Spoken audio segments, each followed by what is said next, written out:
Shall I compare thee to a summer's day? Certainly, Shakespeare's Sonnet 18 is the most famous sonnet of all time. Undoubtedly, it is one of the most famous poems of all time. One would even be tempted to claim that it starts with the most famous question in English literature. One of the most famous sentences in all of English literature. It is a poem of beauty. It is a poem of devoted love. But for all its praise, it is a poem as well with a great deal of swagger. Swagger, that is a Shakespeare word that he might have invented in Midsummer Night's Dream. This video will include 3 sections. Number 1, a biography of the Bard. Number 2, a description of what kind of poem Sonnet 18 is. And number 3, an analysis over the poem itself. This video will also be included in 3 separate playlists. Number 1, 30 must-read poems. Number 2, the poetry discussion playlist. And number 3, a playlist for William Shakespeare. All of those playlists appear right here on this channel. So, who was William Shakespeare? William Giuseppe Shakespeare was born April 23rd, 1564, in Stratford-upon-Avon, Warwickshire, England. I have to admit, the English certainly do name their places much more elegantly than we do here in the United States. For example, Shakespeare is from Stratford-upon-Avon, Warwickshire, and I am from Kansas City, Missouri. Though I'll definitely take American food over theirs. Also, yes, I did make up a middle name because Shakespeare did not have one. Sue me. For reference, 1564 was the same year Galileo Galilei was born. It was the first time anyone documented a sighting of a rat king, and it was the year the Italian artist and Teenage Mutant Ninja Turtle Michelangelo died. William's father, John, was a glover. No, not that Glover, a glove-making glover. He was also well regarded enough to serve as an alderman, a type of city councilman. Though, for reasons unknown to us, all that changed in the late 1570s. John lost his position as an alderman, and some illegal wool purchases cost his business as well, spiraling the family into harder conditions. Unfortunate indeed, but who is to say how much of the young playwright's sense of justice and tragedy were rooted here? And, perhaps, his propensity for writing royalty came from his mother, Mary Arden, themselves gentry, whose lineage is traceable all the way back to the Norman invasion of 1066. November 27, 1582, at 18 years old, William Shakespeare married Anne Hathaway. No, not that Anne Hathaway, though I kind of like it. Historians often say things like, there may have been haste in this arrangement, haste in this marriage, because the marriage banns were only read once as opposed to the customary 3 times. How strange. There may have been haste to this marriage. Anne Hathaway gave birth to their first child, Susanna, 6 months later. I'll let you do the math on that. February of 1585, the Shakespeares had twins, Hamnet and Judith. Then Shakespeare, like Jesus, disappears from history for a few years, until he pops up in London in 1592, where he began playing Quidditch for Ravenclaw. Obviously, that's a joke. He was producing his plays on the big stage of London, and his education, or lack thereof, was getting him sneered at by the fancy quote-unquote university wits, as they have come to be known, like Christopher Marlowe, with Marlowe's fellow college boy, Robert Greene, not that one, saying, quote, "There is an upstart crow, beautified with our feathers, that with his tiger's heart wrapped in a player's hide, supposes he is as well able to bombast out a blank verse as the best of you, and being an absolute Johannes factotum, is in his own conceit the only shake scene in a country." With this quote, Greene had mocked Shakespeare on several levels, and even mocks a line from Shakespeare's Henry VI, where the tiger's heart is wrapped around a woman's hide. But by the time of that quote, Shakespeare's name was made, even if his reputation was not yet made as the greatest author of all time. A few years later, his son Hamnet would die of unknown causes, and it seems something snapped in William Shakespeare, as his most acclaimed works, including the ominously titled Hamlet, Macbeth, King Lear, Much Ado About Nothing, Measure for Measure, Midsummer Night's Dream, The Merchant of Venice, Othello, maybe Romeo and Juliet, as well as the form and genre-destroying portfolio of 154 sonnets, all followed that date, despite the fact that William Shakespeare was already 32 years old when his son passed. All told, his works are believed to total between 37 and 39 plays, depending on where you're getting your facts, the aforementioned 154 sonnets, 2 long narrative poems, and myriad less famous poems.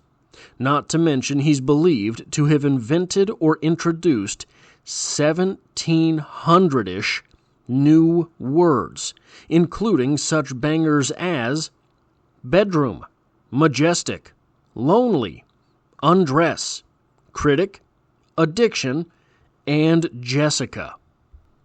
And how many words did Robert Greene coin, with his fancy pedigree from academe? Ooh, academe, that's another one. That one probably belongs to Shakespeare as well as the fact that Shakespeare was part owner in the Globe Theatre.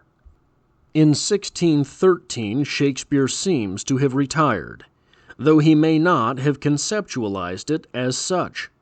Not long thereafter, he had a night out with the boys, those boys being Michael Drayton, a poet, and Ben Jonson, a poet and playwright in his own right. It is conjectured that that night went well, possibly too well, because Shakespeare caught a fever and died the next day, April 23rd, the day he's believed to have been born. But, 52 years later. In his will, he famously left his wife, Anne Hathaway, his second best bed. One must wonder if this is Shakespeare's notorious wit and cunning deployment of innuendo at work. The epitaph on his grave reads, "Good friend, for Jesus' sake forbear to dig the dust enclosed here. Blessed be the man that spares these stones, and cursed be he that moves my bones." So what kind of poems did Shakespeare write? Well, 154 of them were sonnets. What is a sonnet? The sonnet is a popular classical form that has compelled poets for centuries. Traditionally, the sonnet is a 14-line poem written in iambic pentameter, employing one of several rhyme schemes and adhering to a tightly structured thematic organization. The name is taken from the Italian sonetto, or sonetto, which means a little sound or song. But Shakespeare didn't write just any kind of sonnet. He wrote what is now known as a Shakespearean sonnet. Well, what's a Shakespearean sonnet? A variation on the Italian sonnet tradition. The form evolved in England during and around the time of the Elizabethan era.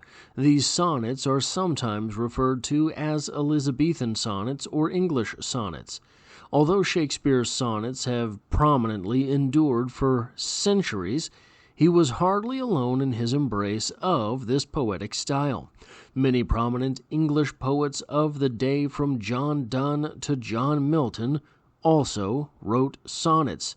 Shakespearean sonnets feature the following elements. They are 14 lines long. The 14 lines are divided into 4 subgroups. The first 3 subgroups have 4 lines each, which makes them quatrains, with the second and fourth lines of each group containing rhyming words. The sonnet then concludes with a 2-line subgroup, and these 2 lines rhyme with each other. A B, C D, E F, G, G. That is the rhyme scheme. They are typically 10 syllables per line, which are phrased in iambic pentameter. Shall I compare thee to a summer's day? Thou art more lovely and more temperate. Rough winds do shake the darling buds of May, and summer's lease hath all too short a date. Sometime too hot the eye of heaven shines, and often is his gold complexion dimmed, and every fair from fair sometimes declines, by chance or nature's changing course untrimmed. But thy eternal summer shall not fade, nor lose possession of that fair thou owest, nor shall death brag thou wander'st in his shade, when in eternal lines to time thou grow'st. So long as men can breathe or eyes can see, so long lives this, and this gives life to thee. Now, I would argue that the most intriguing thing about this poem is that art reigns supreme over death. Through art, we can grant one another eternal life. But also, it's worth noting that this sonnet is the first sonnet out of what is known as the procreation sonnets. The first 17 sonnets of Shakespeare's 154 sonnets are dedicated towards trying to get a certain somebody to do the hubba hubba so that he might have some babies. This is not one of those sonnets. And both of those ideas, the supremacy of art granting thee ever after, and the idea that this is not a romantic sonnet, or maybe not a romantic sonnet, are both going to come back. So here's where I want to start. Here's our first quatrain.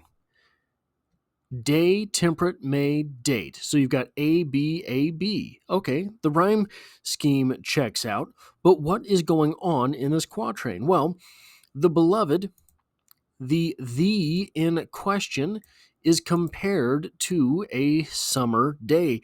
We have the onset of the metaphor. You, so purty. You are more purty than the summer day, more pretty than the summer day. But then we have So this is a moment of distinction against the summer day. The summer day is great, but you look even more pretty than that. In the second quadrant, so that's shall I compare thee to a summer's day? Thou art more lovely and more temperate. Rough winds do shake the darling buds of May, and summer's lease hath all too short a date. Keep that phrase in mind. Darling buds. The second quatrain here. Sometimes too hot the eye of heaven shines, and often is his gold complexion dimmed, and every fair from fair sometime declines, by chance or nature's changing course untrimmed. C, D, C, D, shined, dimmed, declines, and trimmed.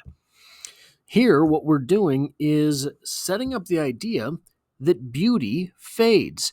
So the first quatrain is more, hey, you two are alike, but you're more pretty. The second quatrain is saying there is a second theme here. It is the fading of beauty. The third quatrain happens like this. But thy eternal summer shall not fade, nor lose possession of that fair thou owest. Nor shall death brag thou wander'st in his shade, when in eternal lines to time thou growest. In this one, we are reversing the second theme. Yeah, beauty fades just like a summer day. Yours, however, will not. Your beauty will not fade. But why? We have the introduction, briefly, of why at the end of this quatrain, but we bring it home with the final couplet. So long as men can breathe or eyes can see, so long lives this, and this gives life to thee. Yeah, baby, your beauty is never going to fade, but that's because of me. That is because of the supremacy of art. I have seized the power in this poem by making it about the poem. I have made you immortal. But remember that thing we talked about earlier, about this being the first poem out of the procreation sonnets. I want to spend a little bit of time there because this is fairly straightforward. You have the metaphor, you have the reversal, you have all of the sort of trimmings, if you will, of a sonnet. It's a love sonnet. You've got the metaphor, you've got the conceit. You are prettier than the summer day. But look, just like summer, just like a summer day, has a lease hath a lease all too short, so too does beauty. Beauty does not last forever. So that's not great.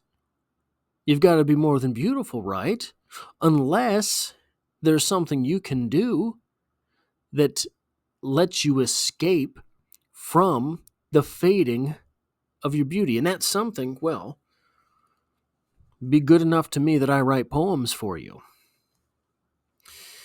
Yeah, this is not of the procreation sonnets. There is no hubba hubba here. So, if we're willing to accept that this is not a procreation sonnet, do we have to accept that the love involved here is a romantic love? I don't think we do. And we kind of have a reason right here. Darling buds of May. Why bring up buds of May? Young, youth, in not beauty in its fully realized form, beauty in the youth, beauty as it is being realized, coming into being. Darling buds, little bits of beauty that will grow. Okay, so we have the early part of the beauty accepted into place here. You know, Most of the poem, I would suggest, is not even about beauty. No, most of the rough winds do shake the darling buds of May. That's not about beauty. That's about the sort of fragile nature of nature and beauty.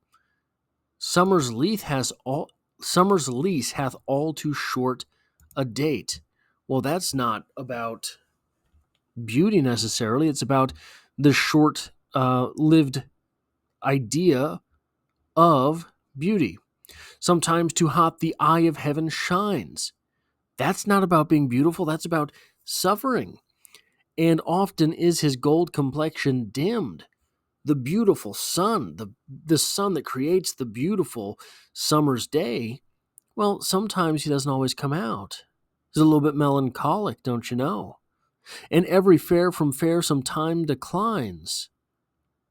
Well, that's just another statement of how limited beauty is. By chance or nature's changing course untrimmed, again, the fragile nature of beauty. But thy eternal summer shall not fade. What's going on here? Is this a romantic love or not? It seems to be about strife more than love. It seems to be about beauty fading and eventually death, not your main squeeze. It seems to be a poem almost that is crying out for something to be different, not for something to be the same. There are people who believe this poem here, Sonnet 18, is written, addressed to Hamnet, Shakespeare's son that died at the age of 11. There, if we are accepting that this is about his son that died at the age of 11, rough winds do shake the darling buds. Well, that line makes a whole lot more sense now. And summer's lease hath all too short a date. Well, that's present tense. That's saying right now, the summer's lease hath all too short a date. By the way, his son, Hamnet, reportedly died in August. So you're going from May to summer here. And then we get this line. Where are we at? Sorry. Lost myself. But thy eternal summer shall not fade. Guys, that's in the future tense. Thy eternal, thy forever summer shall not fade. His son died in August, and it's never going to hit September for his son. His son will always exist in the month of August. The future tense here makes it tempting to believe that the eternal summer has already started. That thing you're going through now will never fade. That is a future tense, shall not, implying on some level that it has already begun.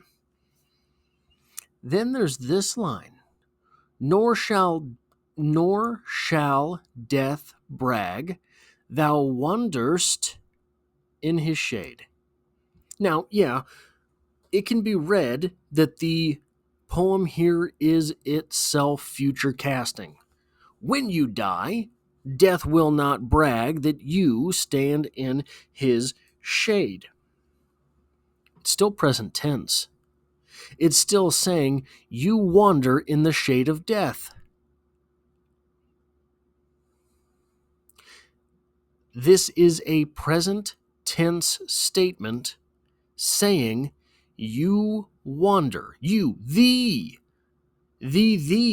involved shall I compare thee to a summer's day? Whoever that thee is currently wandering in the shade of death. So, why be all this concerned about eternal life?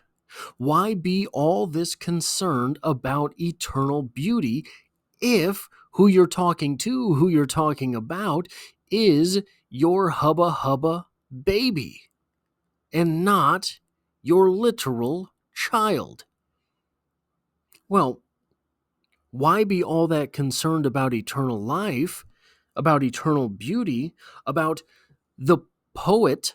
Remember, there's no getting there without this poem. This poem is the eternal life. So long as these words live, this poem gives life to thee.